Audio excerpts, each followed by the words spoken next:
साथ संगत जी बड़े प्यार से कहना चाहिए।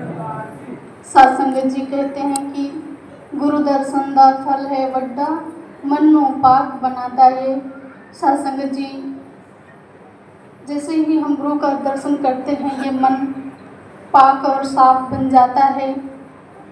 तो जब मन में ये पाक और साफ का भाव है तो फिर सतगुरु बाबा हरदेव सिंह जी महाराज अक्सर अपने विचारों में यही फरमाते थे कि हमारी भावना, हमारा जीवन इस सतगुरु के मुताबिक कैसे हो पाएगा जब हम सहज हो जाएंगे, सरल हो जाएंगे, फिर हमारा जीवन भी इस भक्ति में रम जाएगा। कहते हैं कि सतगुरु औदा दुनिया अंदर, सुख्या करने कुल संसार। तो साथ संगत जी कहते हैं कि एक पत्ता भी बिना इनके इशारा के नहीं चल सकता। तो फिर हम कहते हैं कि ये पूरा जग सुधारने आए हैं।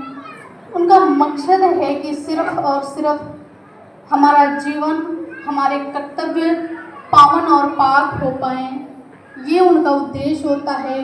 बाकी ये तो दुनिया का मालिक है, जब इनके इशारों के बिना पत्ता नहीं हिल सकता तो फिर कुछ भी नहीं हो सकता।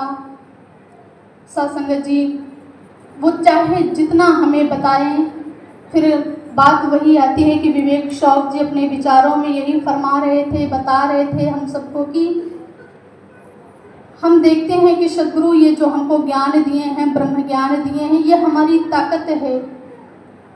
फिर हम देखते हैं कि वो बताते हैं कि कोई पिज़्ज़ा बनाने वाला, बर्गर बनाने वाला व्यक्ति है, कुछ फ्रूट्स बना रहा है और वो अपने हाथों में ग्लव्स पहन के रखता है कि कहीं पे कोई बैक्टीरिया, जर्म्स ना लग जाएं। उससे बचने के लिए वो अपने हाथों में एक प्लास्टिक के ग्लव्स होते हैं, वो पहन के रखता है। फिर देखते हैं कि उसी लाइन में लगे हैं, हर व्यक्ति अपना नंबर आएगा तो फिर हम लेंगे। फिर पीछे से देखते हैं कि वो व्यक्ति जो ग्लव्स लगा के भी कान में उंगली कर रहा है, फिर फ़ायदा ही क्या है। ऐसे ही जब हम ये ज्ञान ले लेते हैं, उसके बाद भी हम दूसरों पर टीका टिप्पणी करते हैं, देखते हैं कि कौन कैसा है, इसका चरित्र कैसा है, कैसे खा रहा है, कैसे पी रहा है। फिर वो हम बात वही है कि वो जो मालिक है दुकान का, वो तो हमें ग्लव्स पहना दिया कि हमें बैक्टीरिया और जर्म्स से बचना है, लेकिन हम जब पहनने के बाद भी उंगली ही करना है तो फिर फ़ायदा नहीं है। ऐसे ही जब देखते हैं कि जीवन में फिर भक्ति वो रूप का, भक्ति का रूप भी नहीं बन पाता, वो सहजता भी नहीं आती है। ऐसे ही जब ये ब्रह्म ज्ञान की बात आती है कि ब्रह्म ज्ञान हमारे जीवन में आने के बाद हमारा जीवन सरल हो जाता है। अगर जैसे हम उदाहरण के तौर पर देखें कि जो भाई बहन बैठे होते हैं, जो वादक महात्मा होते हैं, संगीतकार महात्मा हैं, जिसको अच्छे संगीत का ज्ञान हो, वो बैठा है और अच्छा वादक हो, अगर वो बजा रहा है तब तो वो खुश है। अगर वो बैठ के वहाँ से सामने देख रहा है तब वो यही कहेगा कि नहीं, ऐसे नहीं, ऐसे बजनी चाहिए थी, ये ताल इधर नहीं उधर जा रही है। फिर वो सिर्फ और सिर्फ नुक्स निकालता है, क्योंकि उसको उस चीज़ का ज्ञान अधिक है। जब किसी चीज़ का ज्ञान अधिक होता है तो हम उसमें नुक्स निकालना स्टार्ट कर देते हैं। तो सद्गुरु बाबा हरदेव सिंह जी महाराज यही कहते हैं कि ये जो ज्ञान है ये हमें अपने शरीर के विकारों को निकालने के लिए है। अपने शरीर में ये जो बोझा बन जाता है अहंकार को लेके, उसे खत्म करने की अवस्था होती है, ना कि किसी पे थोपने की और ज़्यादा ज्ञान बताने की। फिर जीवन में सहजता कैसे आएगी। और जो ये सद्गुरु का यशोगान हम सब कर रहे हैं, ये तो सिर्फ सच्चे पातशाह की बहुत ही कृपा है, मेहरबानी है, शुक्राना है कि ये जो भक्ति भाव और एक सुकून का एहसास मन में है। फिर देखते हैं कि जीवन में शिकायतें ही शिकायतें हैं। कि कभी कभी मन में भाव भी आता है कि जब निरंकार सब कुछ जानता है हमारे अंदर और बाहर का, फिर वो किसी भी हमारे समस्या का समाधान क्यों नहीं करता। ऐसे ही एक छोटी सी बच्ची थी, विवेक शौक जी बता रहे हैं अपने विचारों में कि वो अक्सर आती थी और बहुत ही उदास रहती थी और कहती थी कि हमें बहुत सारी प्रॉब्लम्स हैं जीवन में, हम बहुत परेशान रहते हैं, निरंकार सब कुछ जानता है फिर उसका समाधान क्यों नहीं करता। फिर वो कहते हैं कि कोई बात नहीं बच्चे, ठीक हो जाएगा सब कुछ, भरोसा रखिए, विश्वास रखिए। 2 मर्तबा 3 मर्तबा ऐसे ही हुआ।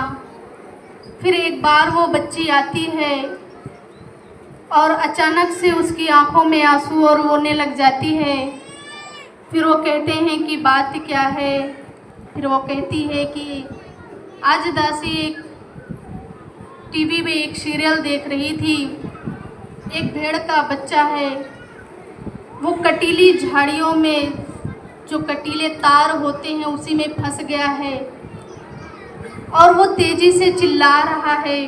पूरा सुबह से शाम हो जाता है। फिर उसका मालिक जब आता है तो देखता है कि वो नन्हा सा भेड़िए का बच्चा उसी में फंसा है। जब वो भेड़ का बच्चा चिल्ला रहा है फिर भी मालिक आता है और देख के वापस चला जाता है। फिर वहाँ से घर से आता है, कुछ कटर लाता है जो कि कैंची टाइप का होता है।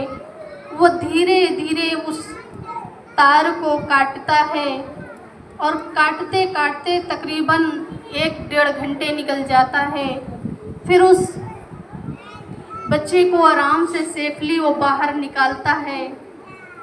फिर उसको देखने के बाद मन में यही भाव आता है कि निरंकार ये सद्गुरु हमारे जीवन की ये जो परेशानियां हैं वो धीरे धीरे वो काट रहा है, जिसमें समय लगता है। फिर हम उतावले हो जाते हैं कि हमारे लिए तो कुछ कर ही नहीं रहे हैं। वो हमको बचाना चाहते हैं कि अगर हम वो व्यक्ति वो मालिक झटके से खींचता तो खरोच आ जाती, खून बहने लग जाता।